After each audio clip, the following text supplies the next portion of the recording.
อนไหนยิอ่ะงน็อกตัวเดียวยิงน็อกตัวเดียวแล้วบอกว่ามันไม่ยังไม่มีปืนแล้วก็โผล่ออกไปเลยวัดจุดฟ้าเกมไหนวะพี่เกมที่เถียงกันอ่ะที่ชาร์จตรงไอเนี่ยปราสาทอะที่ลงมาแล้วบวกเฮ้ยไอที่บวก3 ตีอะบอกมากกว่า2 ตีแล้วอะใช่ปะพี่นั่นก็ไม่รีวิวนี่แหละอ๋อเกมท้ายๆอ่ะเหรอเออไม่รู้อ่ะผมรู้สึกว่าการตัดสินใจการเล่นเขาเปลี่ยนไปเยอะมากเปลี่ยนไปในทิศทางที่ไม่ดีด้วย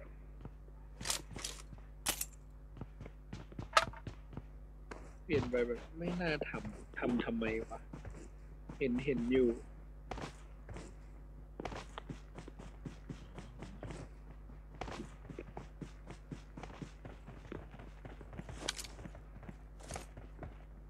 ใครวิ่งเข้าไปเอาอ่ะ ทุกคนรอเป่ากระบาลกันละกันที่อื่นก็เช่นกัน5 ตัวสุดท้ายเอาหน่อย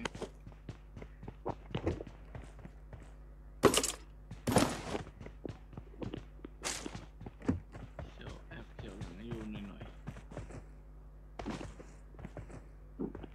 หลังพี่แหละเพราะแถวนี้แม่งโล่งมากเลยอะแต่ก็ไม่หรอกเพราะว่าแม่งมาจากบลอมสเตอร์ว่ะแต่ก็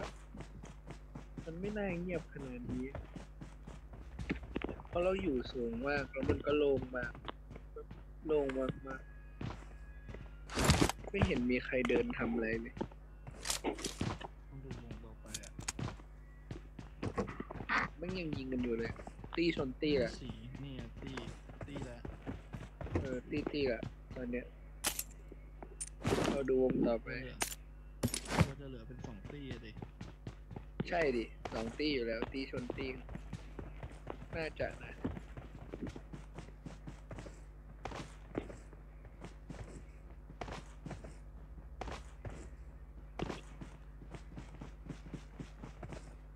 เจมส์เถิบมาเร็ว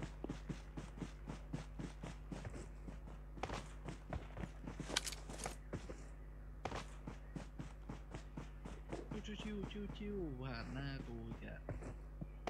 จริงเหรอ จริงนี่เงียบอยู่ ตกใจมึง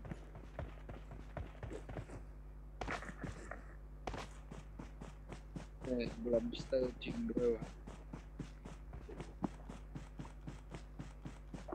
เฮ้ยหิวชาบูตอน8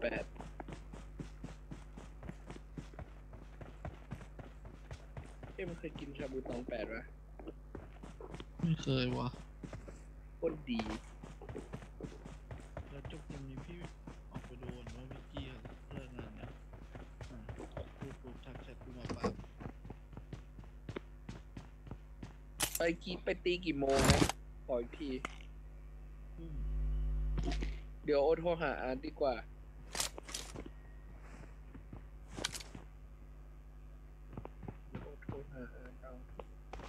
Marked a location.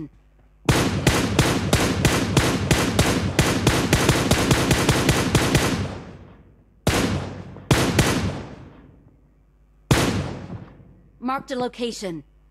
ผมยังไม่เห็นเลยอ่ะ มันจะดับวะ เพื่อนโดน มันฉีกขวาวิ่งข้ามถนนละ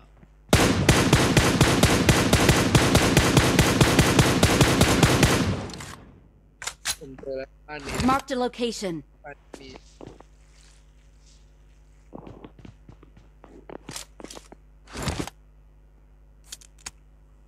อยู่บ้านนั้นหมดเลยแป๊บนึง Marked a location.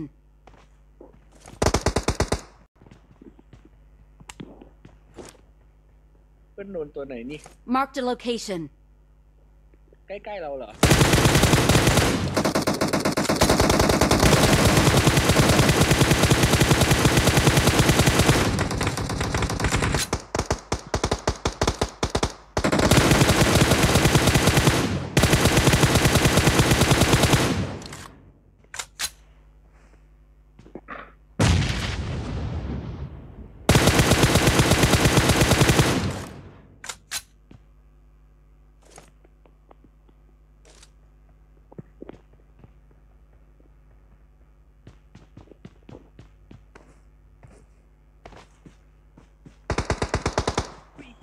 Marked a location. ขึ้นมาเร็วสัตว์ตัว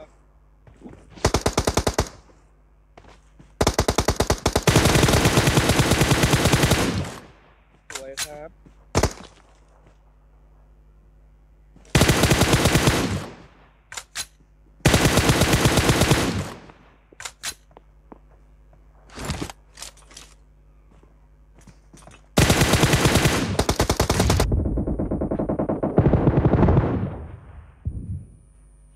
กินไก่